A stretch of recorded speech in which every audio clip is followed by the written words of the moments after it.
Alright, y'all, so this week's episode of Real Housewives of Atlanta was giving what it was giving. So let's give it what we got.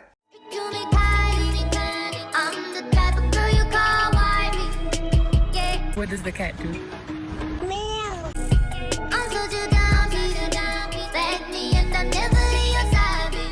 So the episode starts off with Eva's baby shower given by Cynthia. House was amazing, and of course Nene had something to say when she arrived. She was like, I know this ain't Eva's house. We ain't never even seen Eva's house. She just moved from box to box to box to box. And then when she got there, she was like, if you had that much to say, Nene, you shouldn't even came. So of course people are pouring in or whatever, and Nene was talking about the whole Kenya situation at the bowling alley and how she wasn't really invited to the charity event, is it? I don't know, child. And how she was gonna go anyway because she just gonna support Greg, and she's also gonna support the cause and Mark, but not Kenya. Fuck her. And then Kenya arrives. And as Kenya arrives, everybody is starting to sit down and eat, and everybody is eating Jamaican food, and they kind of hint to the fact that Mark might appreciate this because it's Jamaican food, and I'm guessing he got some Jamaican blood in him or whatever. And she was like, he was just mad at me earlier today because I wouldn't fix him no food. He was mad because there was no food. And I'm like, really, Mark? You can't get your own food?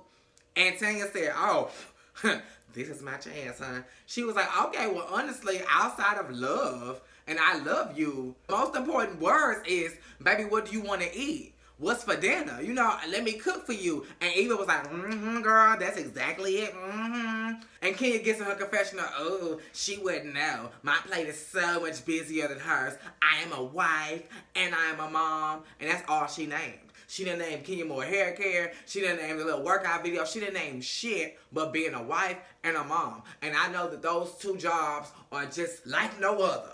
But baby, this woman got multiple businesses.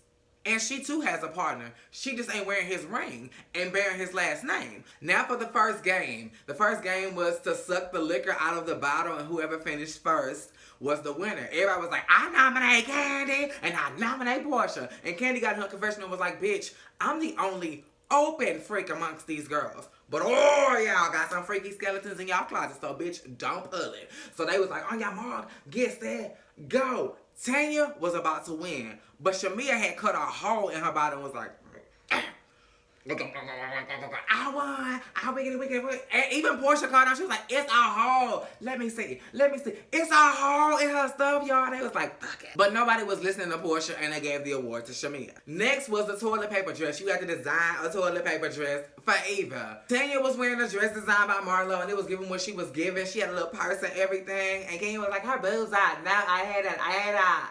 And then it was Kenya's turn. And of course, Kenya won. And Nene was not in agreement. She was like, fuck that, it's ugly, I don't like it, I feel like it was rigged, somebody recount the votes, cause I'm not sure, are you sure, cause I'm not, okay, You could tell that Nene was a little tipsy, you could tell. Then I'm guessing Kandi was getting ready to leave, and she was just like, Tanya, Kenya, y'all come outside real quick, I'm gonna talk to y'all, So then they go outside, and Kandi was like, Tanya, I really think you should go. Kenya, I really think you should extend an olive branch and have her that it's charity.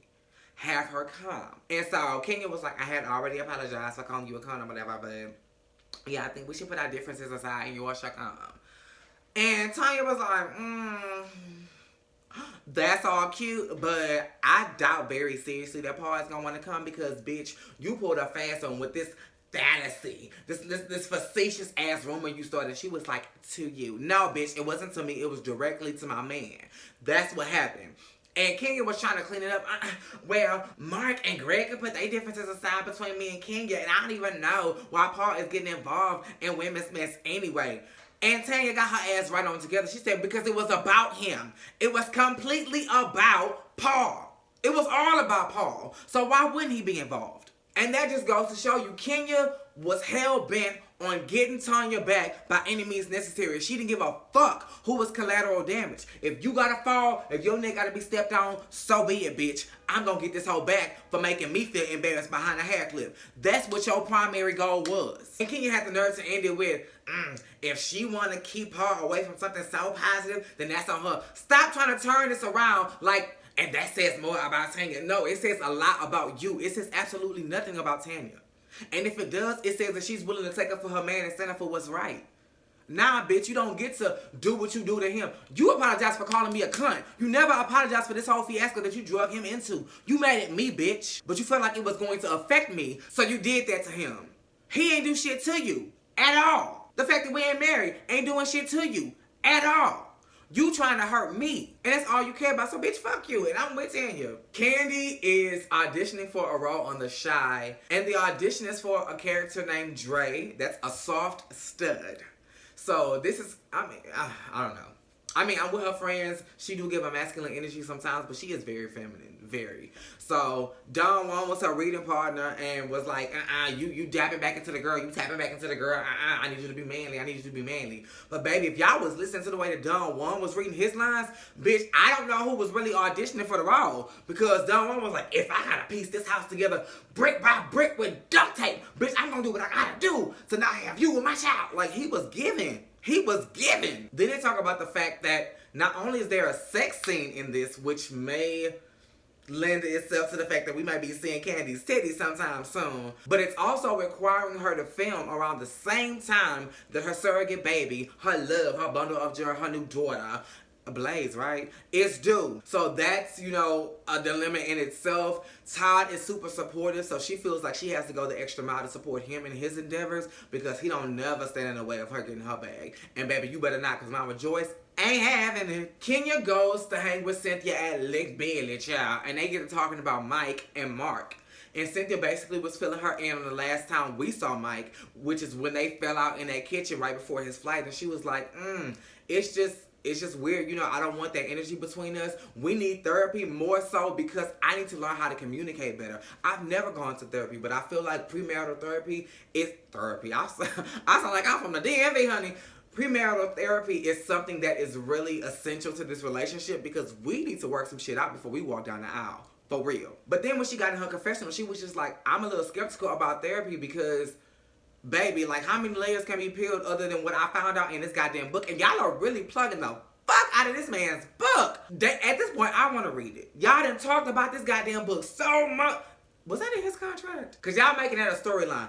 Based on the book, I know you've cheated with X amount of women, so now I'm concerned. Based on the book, I know that you've been unfaithful, so I'm a little bit concerned. Like, everything kind of references back to Mike's book. Baby, this is marketing, okay?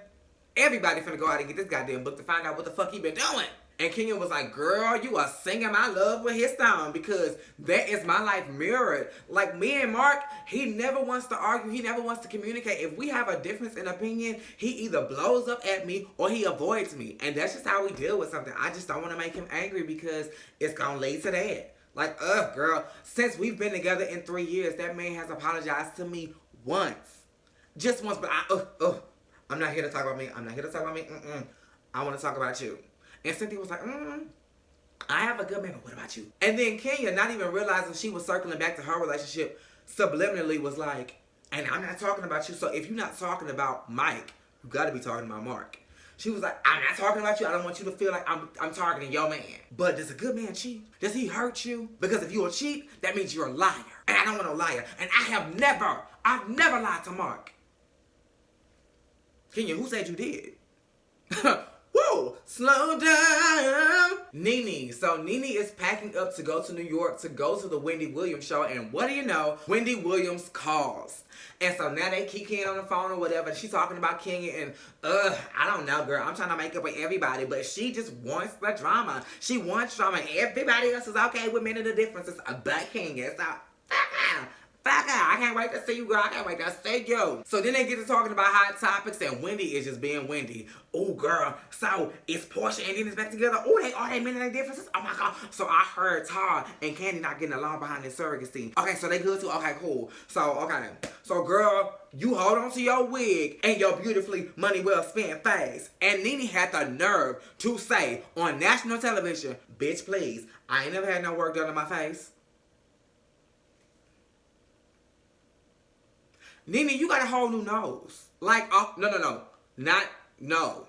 You looked in the catalog and said, I want that one. They chopped your nose the fuck off, got that out the factory, and plopped that one on your face. That's a whole nother nose. So now is the day of Mark's event, and ironically, Kenya is running around getting clothes and shit for Mark while he is home with Brooklyn. So then she comes to the door like a bag lady, like, oh, I got all your stuff. Okay, I got this. And he was like,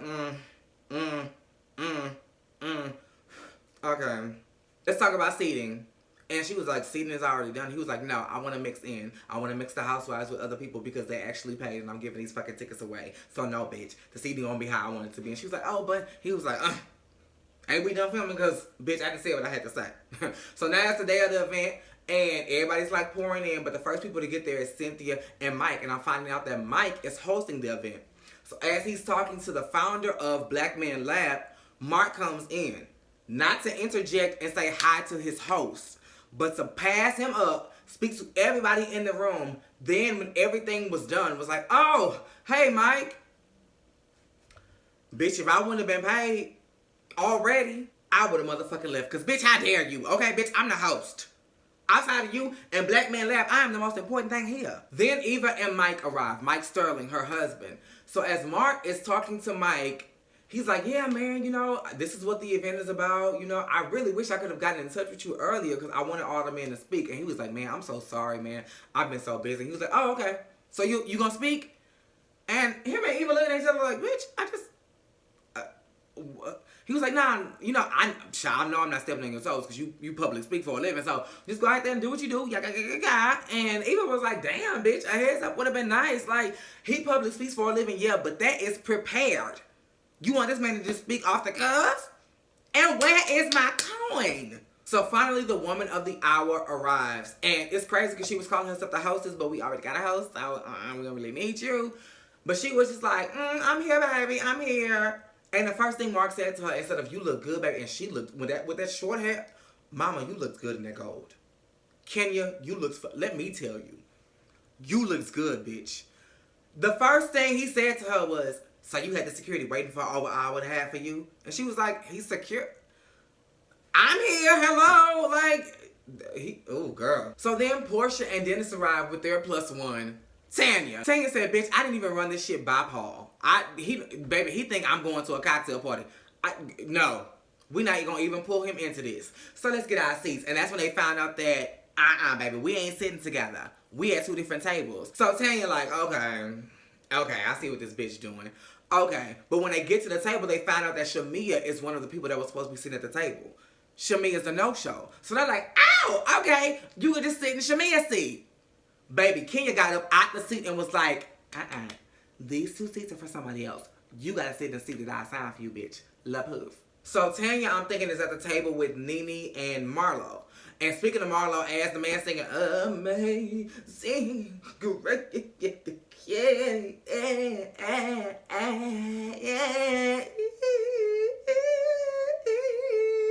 as he doing all of that, and Mark is rolling his eyes. Marlo is walking in with her 2 nephews. Hi. Kenya like, okay, your seats. And so Marlo gets to the back of the room with the stairwell and is like, you want us back? Let's go. And what was so sad is that you could hear the little boy saying, Auntie, we're leaving? Why? And she was like, you never, ever let somebody or allow somebody to make you feel second best. No, bitch, we ain't doing it. If we don't get the same respect as everybody else that's a part of this cast, we ain't gonna stay. So as they walking out, Kandi, Cynthia, and Portia go out to get Marlo, and they're like, no. Yes, you're not sitting at the table with us, but you are literally an arm's length. You can reach out and touch Eva. Like, you are that close. Like, don't let this ruin it. Come back inside. These boys need this. This is about young men. You are more than what. Come on. So they come back in. And while they're coming back in, Mark is up speaking. He's giving an introduction. He's thanking everybody, and not once does he thank his wife. And he goes and sits down. As soon as he sits down, the host, Mike, is like, I know that we are representing and acknowledging all the kings, but let's give the queen some hands. And Cynthia was like, damn, the fact that my man had to right his wrongs and acknowledge a woman, that's alarming. And even Kenya in her confessional was asked by a producer, how did you feel? And she was like, that was the moment for you to sing my praises, bitch. I did everything. I got the step and repeat. I got the caterer. I got the event planner. You know, I got your fucking clothes, bitch. I'm looking like this. Like, I made this event what it is. And you did so much as show people I was in the room. So after all that and being treated the way she is being treated, she still wants to be a bitch. She is going around on a press tour telling everybody how mad she is that Marlo was so ungrateful that she didn't get a table with everybody else. She should be thankful that she was here. She don't get an attitude because she can't say. She going to different people. She went to Kandi to continue. Kandi had just got. Oh no, that was Eva that went upstairs. That was Kandi that was walking in as Marlo was leaving. She walks over to Kandi Kenya and was like, "These tickets was $250 and you got 3 people here. Where's your $750? You need to be grateful to even be in the room. Hush, hush. Even if you in the back, what's that matter? You better be lucky you even just doing But meanwhile, while that's going on, every couple is lovey-dovey. Even Marlo got the love of her nephews. Everybody is showing affection to who they came with. And Mark over there and you over here. I'm just so mad at bitterness. That's why he don't want to be around you right now. And Cynthia caught the shit. In her confessional, she was like, bitch, this is misplaced. You going around being so mad at Marlo when you need to be mad at your motherfucking man for treating you like you don't even fucking exist. That's who you need to be mad at. Because had it been me, I could give a damn about Marlo right now. Why the fuck are you not even acknowledging my presence? And what put the final nail in the coffin was when Mark leaned over and was like, Marlo brought her 2 nephews. I love that. And she tried to respond with, yeah, but she tried that. He was like, nah, we gonna cut that shit right on out. I'm happy they here. And now for this last scene. Y'all, this last scene really showed us who Mark was. We saw some things and we thought he was just being assertive and checking Kenya, but maybe he got some issues to work out. Now, it started with him being interviewed. The interviewer was like, yeah, I've seen you on TV and I've been meaning to ask you, are you enjoying the ride of marriage? And he was like, no, I hate it. No, I hate it. Everybody knows that who openly says I hate being married? And I hate the journey of marriage. Like, that is not appealing at all, nor is it respectful or complimentary to your fucking spouse. Then as the scene is wrapping up, well, I guess the episode, it's only wrapping up because Mark wanted to wrap up. Because he's telling the producers, y'all can't film forever. Y'all need to wrap this shit up and go. And the producer was like, I got it. He was like, no, don't tell me I got it. Wrap this shit up or I'm going to come down here in 5 minutes and it's not going to be pretty. End it now. And that's exactly what the fuck he did. Because the next day, the day after the charity ball, it was announced that Kenya and Mark separately filed for divorce. Baby, you've been talking all that shit about being a wife and this and that. And now your shit is crumbling in your face like the very cookies you tried to present to Tanya. Bitch. Woo! So this episode was given what it was giving, y'all. So I gave it what I had. Make sure you are liking, commenting, subscribing, and that your notifications are on. Same place, same time.